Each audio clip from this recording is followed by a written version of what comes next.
Alrighty, so good morning everyone, and thank you for joining us today for our Youth Mobility and Skilled Worker Visa webinar.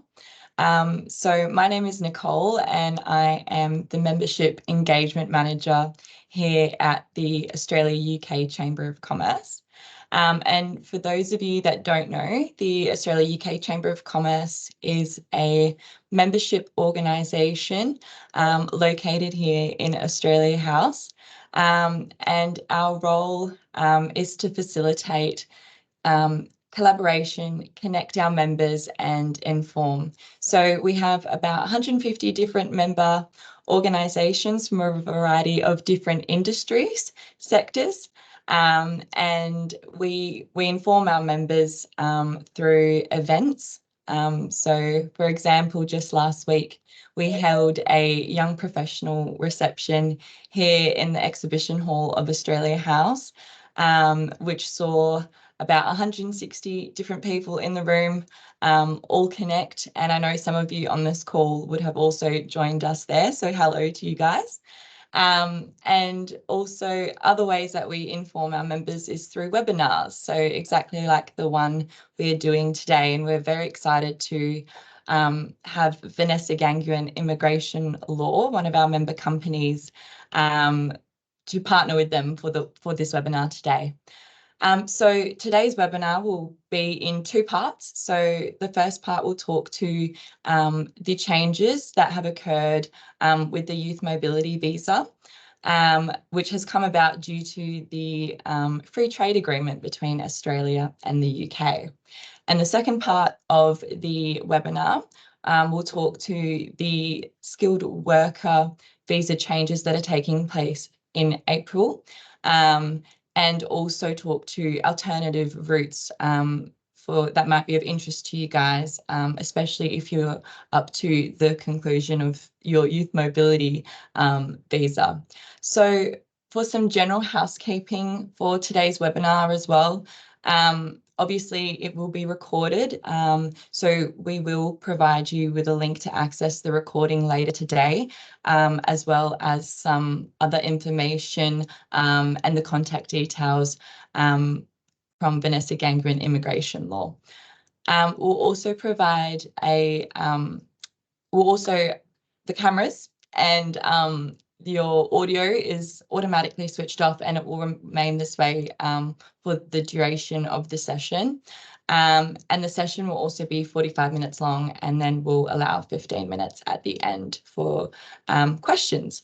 And in terms of questions, the chat functionality has been disabled. So we do encourage you to use the Q&A function, which you can find at the top bar of your screen.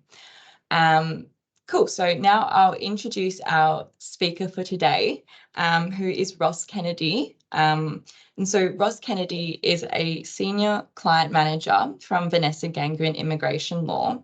He has a wealth of experience working with corporate clients from startups, SMEs and charitable organisations, bringing non-resident staff to the UK, as well as large multinational companies opening a branch in Britain. Ross also advises individuals on work visas, Ancestry and other routes to visit, live, work and settle in the UK. So over to you, Ross. Thank you very much. Yes, so my name is Ross Kennedy. I work at Vanessa Ganguin Immigration Law.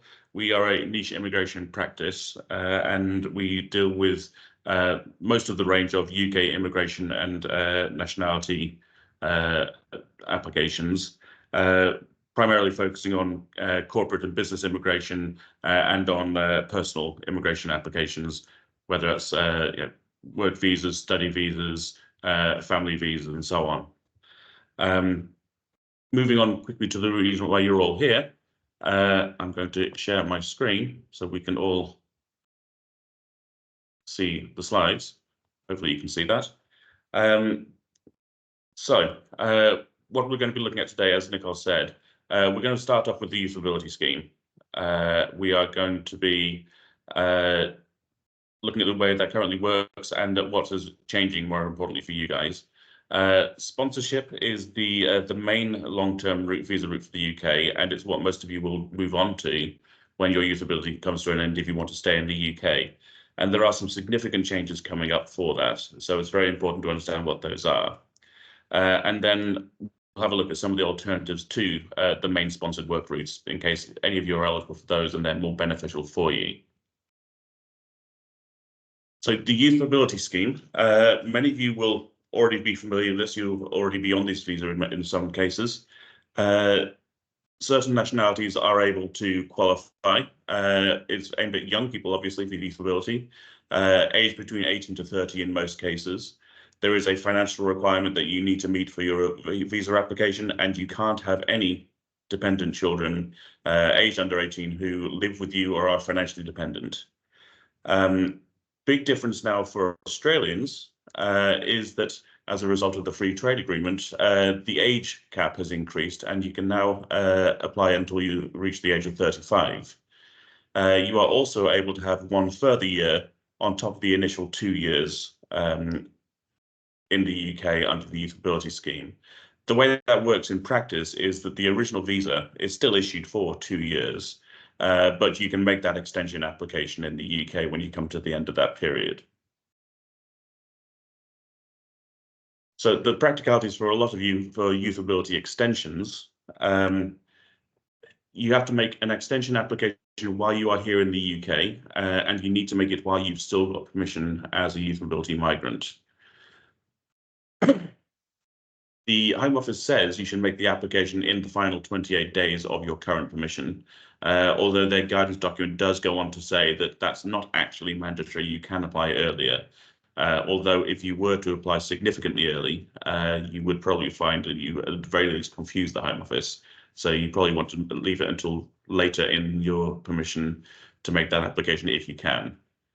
It's made using an online application form, and it's a relatively straightforward process. Many of you who've done this for your original visa application will be familiar with the way these forms look and the sort of questions they ask. Once you've completed and submitted the online application form, you need to provide your biometric information. And again, many of you will be familiar with this in principle because you've attended appointments and given your fingerprints for your original visa application in Australia. One thing that is changing on this is that people will soon be able to use a mobile phone app to do that instead. It uses the NFC connection on your phone to scan the chip in your biometric residence permit, and it then reuses the biometric data you provided with your original application. The Home Office website at the moment says that you can use either or both of these systems, but at the moment, only the biometric appointment seems to actually be working. They haven't finished implementing the ID check app for this type of application. However, the Home Office is in the process of digitalizing its whole immigration system. Those of you who have currently got biometric residence permits will probably find that even if your permission is due to expire after the end of this year, your biometric card has an expiry date of 31st of December. And that's because the Home Office is planning to move everyone onto a digital e-visa. And sometime from April, people will be invited to upgrade to a full UK VI account with an e-visa, which is intended to replace your biometric card. So at some point over the course of this year, we expect that the youth mobility extensions will be able to use that app and generate an e-visa in the same way. Once you've made your application, you obviously need to wait for a decision. The standard processing time published by the Home Office is 8 weeks from the date you make your application if you're using the app, or from the date you attend your appointment if you're attending a biometric appointment in person. There is a priority service that you should be able to pay for where you can spend an extra £500 under today's rates and get a decision within 5 working days. And if you're attending a biometric appointment, then you could also choose to pay for the super priority instead and get a decision in 1 working day for the small fee of £1,000. So you're currently on the youth mobility scheme and you have the option of extending your visa by a year, but you may not want to. If you are considering staying in the UK permanently and having the option of applying for permanent residence or settlement, or indefinite leave to remain as it's called in the UK, you might want to consider other visa options. The big thing about youthability in terms of long-term stay in the UK is it is capped. 2 years for most nationalities, and even with the 1-year extension to 3 years for Australia, you can't go beyond that 3 years, you can't renew it, and if you've used the youthability scheme before, you can't apply for it again. Most settlement routes require you to have 5 years in a qualifying visa category, but unfortunately, the time you spend on youthability scheme does not count towards this. So if you are thinking of staying in the UK long term, you probably want to be thinking early, as early as you can, about switching into a route that does qualify, so that you're not spending time wasted for 2 to 3 years on a route that doesn't get you what you want in the end. A big option that you will probably want to think about, and many of you may have looked at before, is the UK Ancestry route. The primary requirement for the UK Ancestry route is that you have to be a Commonwealth citizen, and obviously Australians are. You need to have a grandparent who was born in the UK, or what is now Ireland, before 31st of March 1922, and it's a work visa route, so it's important that you must be able to work and you intend to seek work and take employment in the UK. It is a 5-year visa route, so it does take you all the way to the 5-year qualifying point for settlement, and it does have fairly generous options for bringing family members to the UK with you, partners and children. More generous than you would get under most other immigration routes, where under those routes, partners would need to complete 5 years residence as well in order to get settlement. Under the Ancestry route, it's more generous, and they can join you after you've already started your 5 years and qualify at the same time as you. It is a more expensive route than youthability. The visa fee is higher, and the immigration health surcharge that you're paying is going to be higher as well than it is for youthability. And you would have to pay for the full 5-year visa in advance, as opposed to paying for a 1-year immigration health surcharge for a 1-year extension under the youthability. So it is a considerably more expensive route, but it is also considerably cheaper than a lot of the other routes out there as well.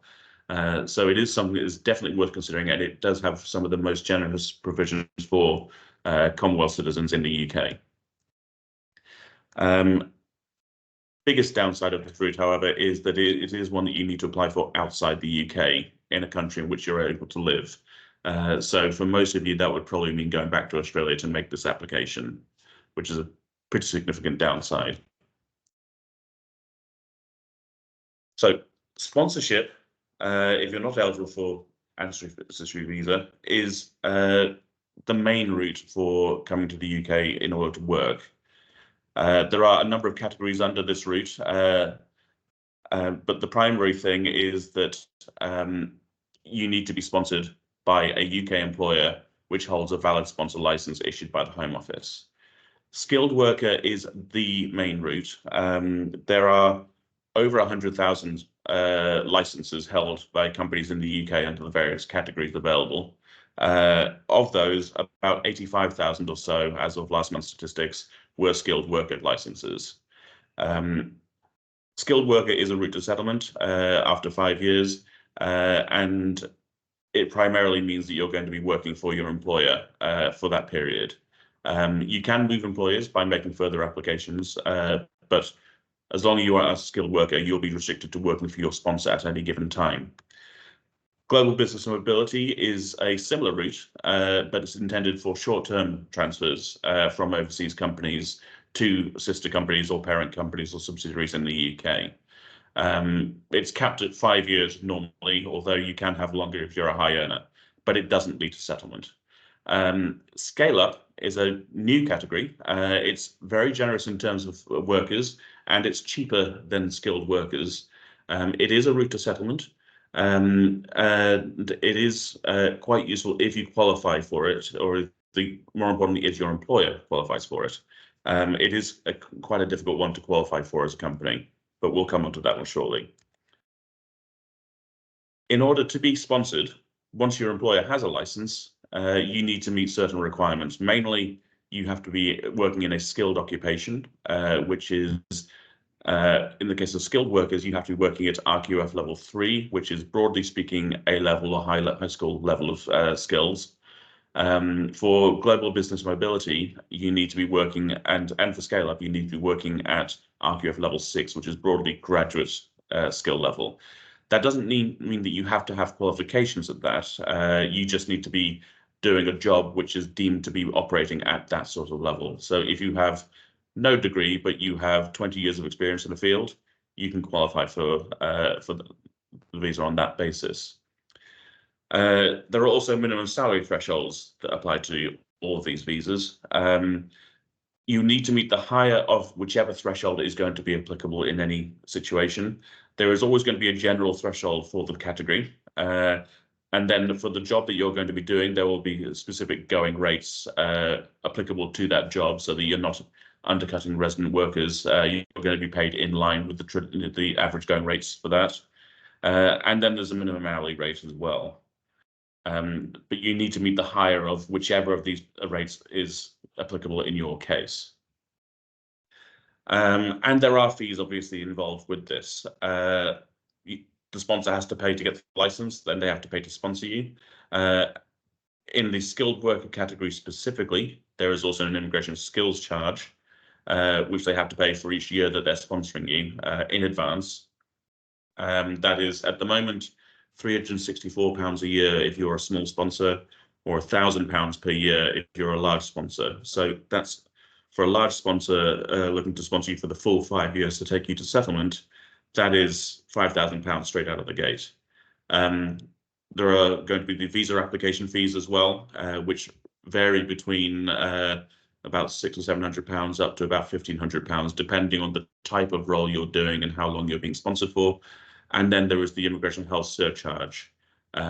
Those of you on youth mobility visas will already be familiar with this, but the rates are higher for a skilled worker or a global business mobility worker than they are for youth mobility. And we have just had a significant hike in those fees as well in beginning of February. The rates for youth mobility health surcharge went up to £776 for a year.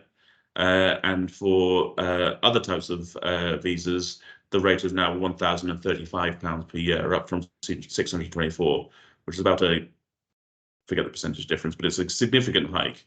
For a 5-year visa, that's again over £5,000 for 5 years of sponsorship. So it's an expensive route, but it does take you to settlement if you're into the skilled worker route.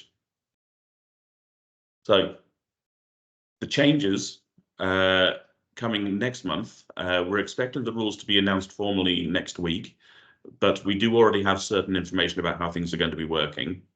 As I mentioned, there is a salary threshold for skilled workers that you need to be paid more than. And at the moment, that's set at £26,200. It can be lower if you are in a recognised shortage occupation, £20,960. But you would need to be paid above that threshold in order to qualify for skilled worker. As I said, you also need to be paid more than the going rate set by the Home Office for that particular job that you're looking to be doing. But shortage occupations currently get a discount on that because they recognise that not enough people are available to do that and they need to entice people into that market. So there's a 20% discount on the going rate for the shortage occupations at the moment. In April, the government is going to be significantly raising the salary thresholds, almost doubling it from 26,000 and change to £38,700. They are going to be replacing the shortage occupation list with what they're now calling an immigration salary list.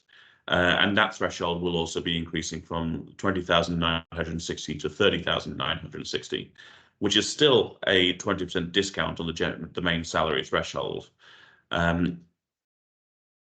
However, going rates will still apply, and the immigration salary list it will not have a discount on the going rate. So the current 20% discount on going rates that shortage occupations get will be gone in April. The MAC has conducted a review and decided which jobs are going to be on that list and qualify for the the new salary threshold of 30,960. But they're going to revisit that list in the autumn because they were only given a few weeks to look at it this time round. Another big change in the going rates is that the government is also planning to move them up to the average earnings of roles in that type. At the moment, the going rate for individual jobs is pegged at the 25th percentile. So in order to be sponsored, you need to be paid more than 25% of workers in that job. The Home Office was concerned that that would mean undercutting salaries, since you'd be paid less than 75% of people in that job in the UK. So they've raised it up to the median average salary for that role. A couple of examples of how this works in practice. Sales accounts and business development managers currently have a going rate of £35,100 a year based on a 37.5-hour week. The new predicted rate going up from the 25th percentile to the median is going to be 52,500, which is about a 50% increase on the going rate. Human resources managers and directors are looking at about a 35% increase from 36,500 to 49,400. So these are going to be significant extra costs for employers who are looking to sponsor skilled workers in the UK. Although if you are the employee, you might look at it as a boon because it means that they're going to have to pay you more in order to keep you in the UK.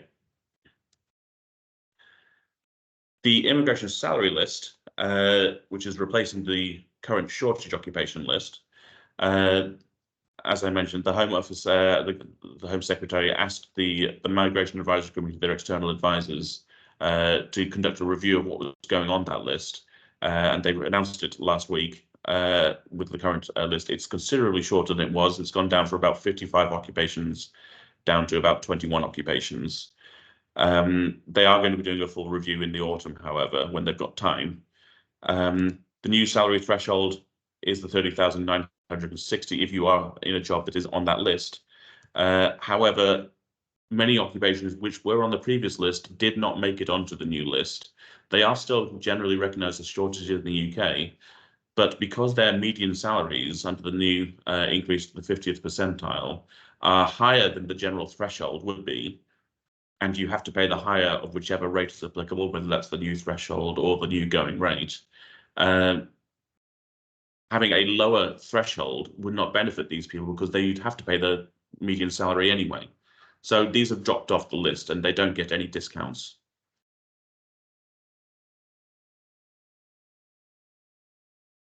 The way this is going to impact shortage occupations, then, it's going to be significantly higher again than it is for most occupations under skilled worker.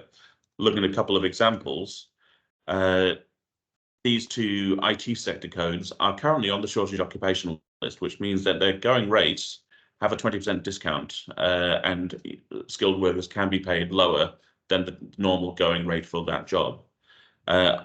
Programmers and software developers have a standard 25th percentile going rate of 34,000. With the discount, that means that employers can currently sponsor people with a salary of just 27,200. That discount is going, and they're rising to the median rate. So that's going to be an 82% increase for software developers in the UK. IT business analysts, architects, and system designers are looking at a 72% increase from the current shortage rate up to the new median rate without a further discount. So these are obviously very costly routes for employers. There are other routes out there if you're not able to secure a sponsored work visa. Looking through a few of these options, there is the scale-up visa that we already mentioned, where you are working for a company which is undergoing significant growth. There's the Innovator Founder route, where you're establishing a startup of your own.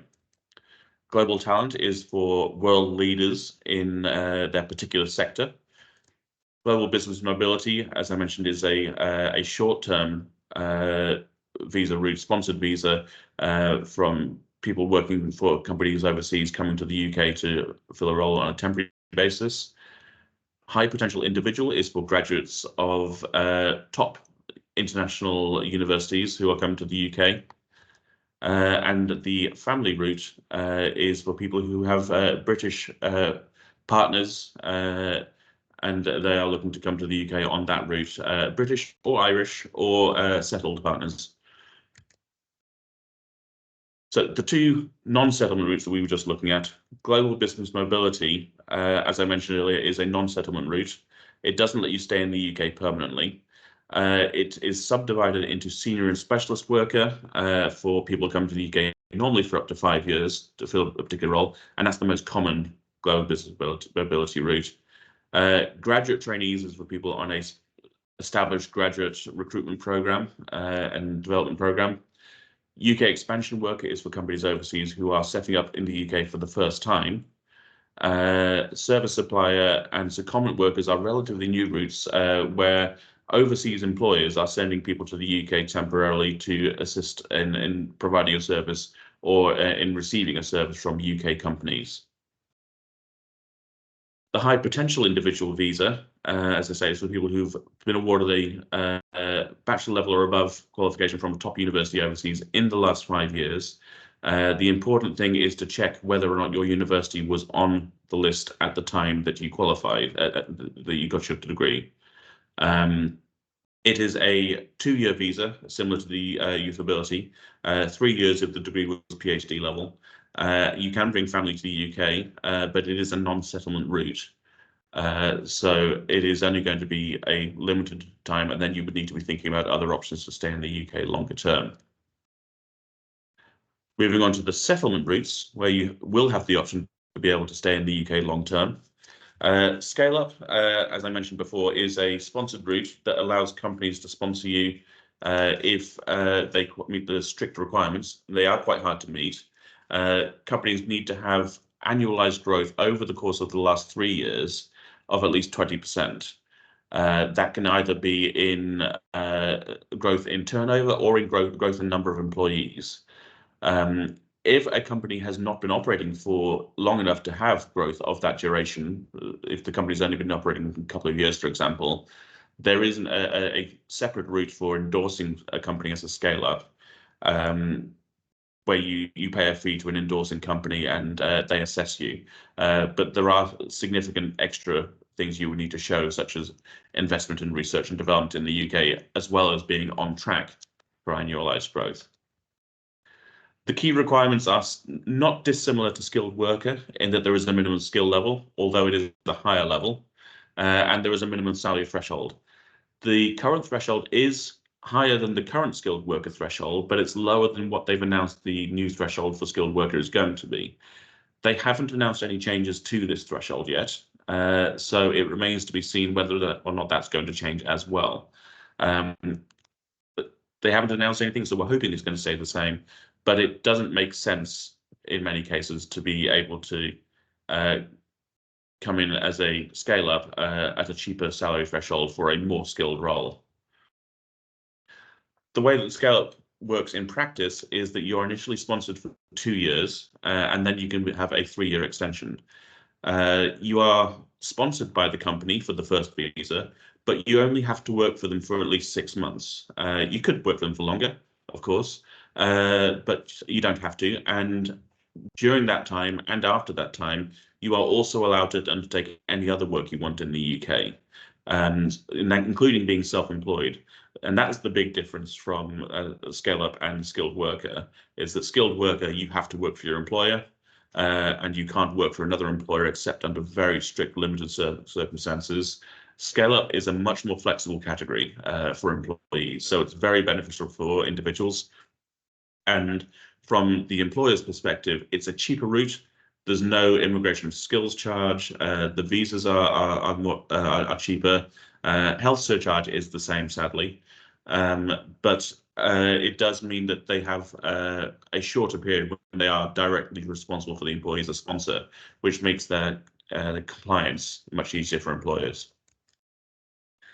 Innovator Founder is for people who are looking to establish businesses in the UK, you have to be looking to establish a new business, which is considered to be innovative, scalable, and viable.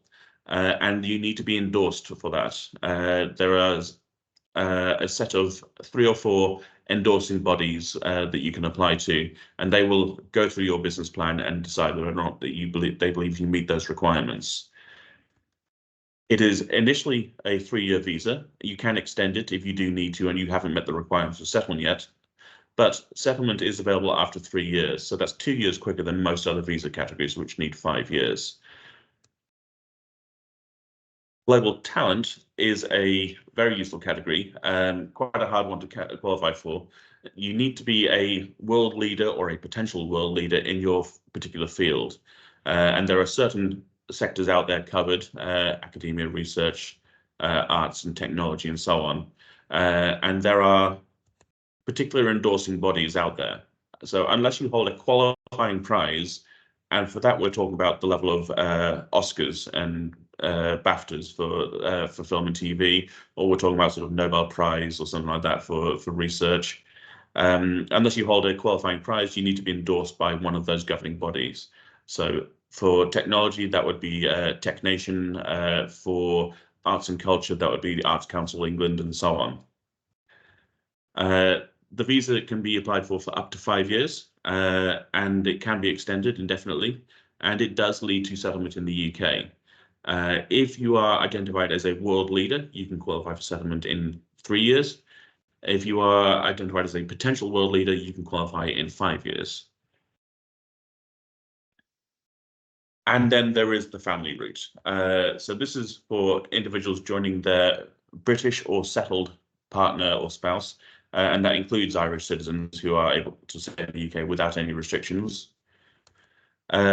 There are a number of requirements. It's not an easy category. It's quite document intensive. You need to be either married or in a civil partnership, or you need to have been in a genuine and subsisting relationship for at least 2 years.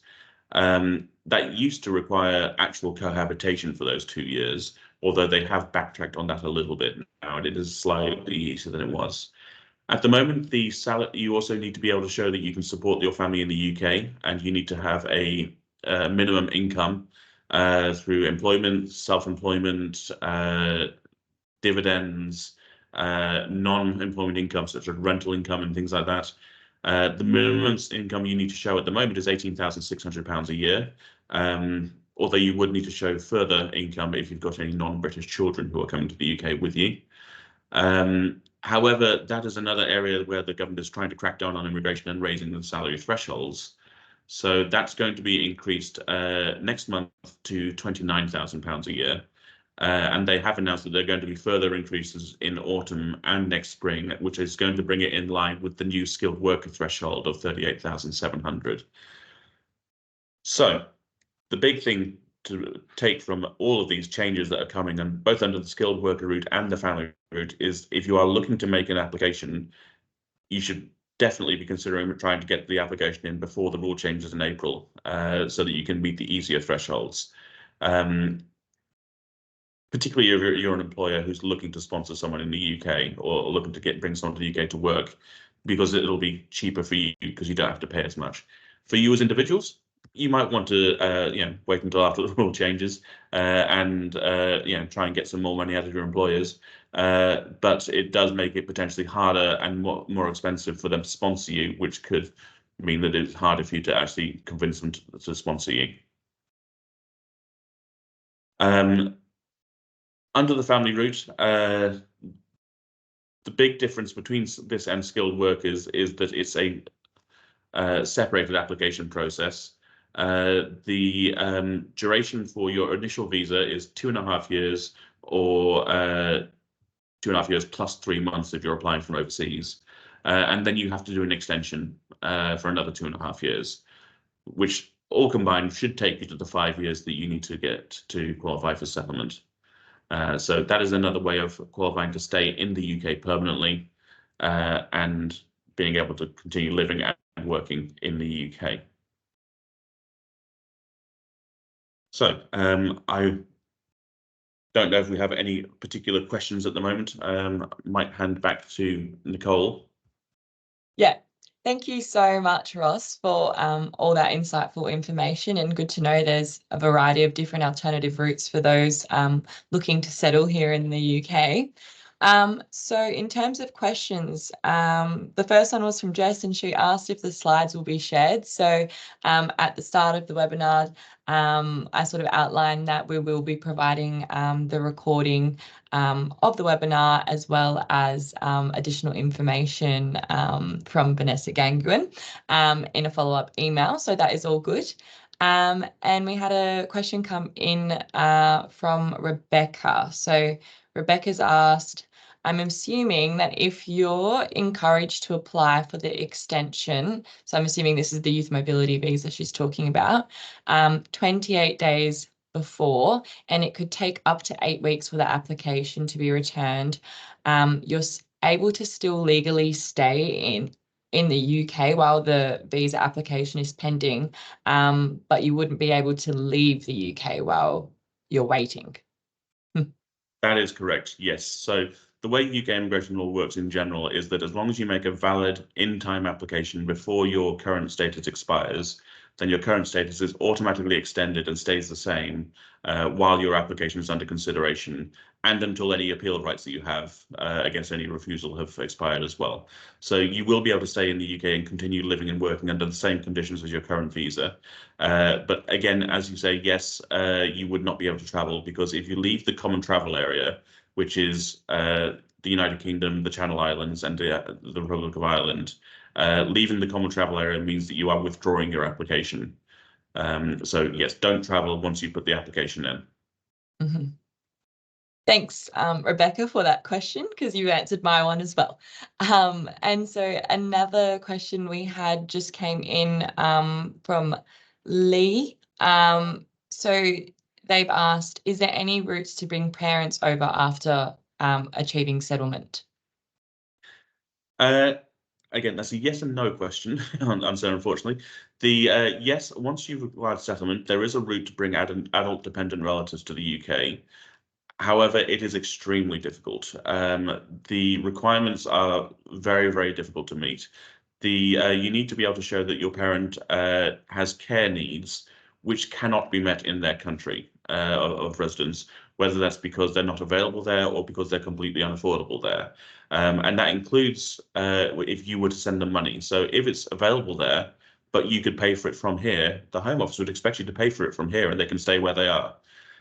So it's a very difficult category to use. They cracked down on how this works back in 2012 and made it much more difficult. And they went from handling several hundred applications a year to handling a couple of dozen maybe, and very few of those get actually approved. So it does exist, and if you meet the requirements, it's absolutely worth going for. But it is very difficult to actually meet those requirements, and you might well be expected to expect a refusal and then go on to have to appeal it to a tribunal. That can get very expensive, unfortunately, having to go through the tribunal process. All right. Thanks for that, Ross. There doesn't seem to be any more questions, but as I said, do encourage you all to use the Q&A function that you can find at the top of your screen if you did have any more questions to ask Ross while you can.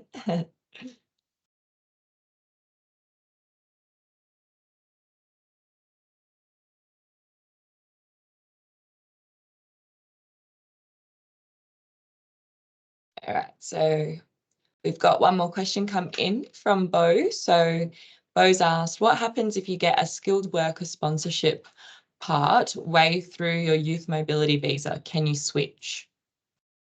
Yes, you can switch anytime from your current visa to the new one. And as I say, as long as you make an application while you still have leave, then you can continue living and working in the UK while waiting for a decision. You would need to get the sponsorship in order to make the application. But once that's been approved, from the date of approval, you would be classed as a skilled worker instead of a youth mobility, so it would supersede your old status. But you would then be on that track for settlement for the 5 years. Also worth noting that immigration health surcharge, obviously you will have paid for your 2 years of health surcharge with your original youth mobility visa. You'll have to pay for your health surcharge again at the new higher rate, unfortunately, for your skilled worker visa. But depending on how much overlap there is, so say you've only been here for 6 months on your youth mobility, and you have more than a year left of health surcharge that you haven't used, you can sometimes get a refund for that overlap.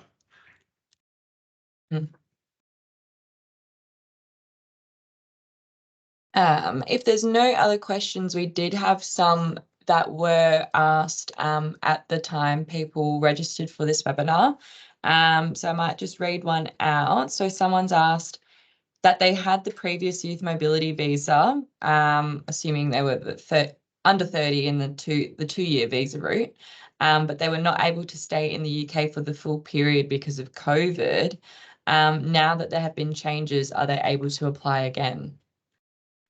Unfortunately, no. The youth mobility is designed as a one-use visa. So if you had it and it expired, then you can't apply for it again. Similarly, if you had permission under the old working holiday visa before the youth mobility came in 2008, then you can't apply into youth mobility either. It's a one-use visa. If you have to leave and you haven't had the benefit, but it's still valid and you can get back to the UK, then you could apply for an extension, but you need to have valid permission as a youth mobility in order to apply for that extension in the UK. Okay. All right, and we've had a couple of more questions pop up. So Rebecca's asked, you mentioned there was a difference in fees for sponsors between small and big sponsors. What is defined as a small versus big sponsor? And this is regarding the skilled worker visa. Yes, so it's a little bit complicated, but it's based on the definition of a small company in UK company law. Broadly speaking, they look at 3 different criteria, which is the turnover of the company, the balance sheet in their annual accounts, and their number of employees.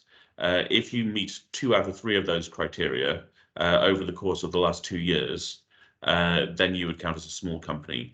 Off the top of my head, I think the turnover threshold is 10.2 million. I think the balance sheet threshold is 5.1 million, and the employee number is 50. So if you've got more than 50 employees and your turnover is more than 10.2 million pounds, then you would not be counted as a small company. You'd have to meet the large sponsor requirements. And some other questions. You have a compliment from Adam. Adam said, just wanted to say thanks. This was extremely informative. So you have a thank you from Adam. Thank you, Adam.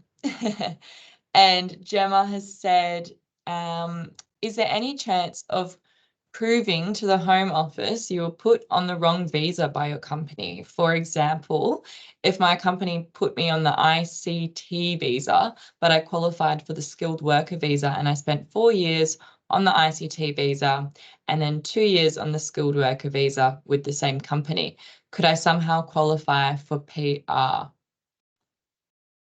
So no, the categories are distinct and different, so they don't combine in that way. And the Home Office would say that it was probably a decision by your employer to qualify you in that way. There were advantages previously for the ICT visa, the intercompany transfer visa over skilled worker. The big one being that intercompany transfer visas didn't need the company to show that they had tried to recruit from the labour market here in the UK and weren't able to fill the role. That requirement has actually gone since Brexit. It doesn't apply to the current skilled worker visa, but it did apply before Brexit. So if you were here before Brexit under the old rules, the company may have made a decision that they couldn't sponsor you under the old Tier 2 General, as it was called, and therefore they used the Tier 2 intercompany transfer instead.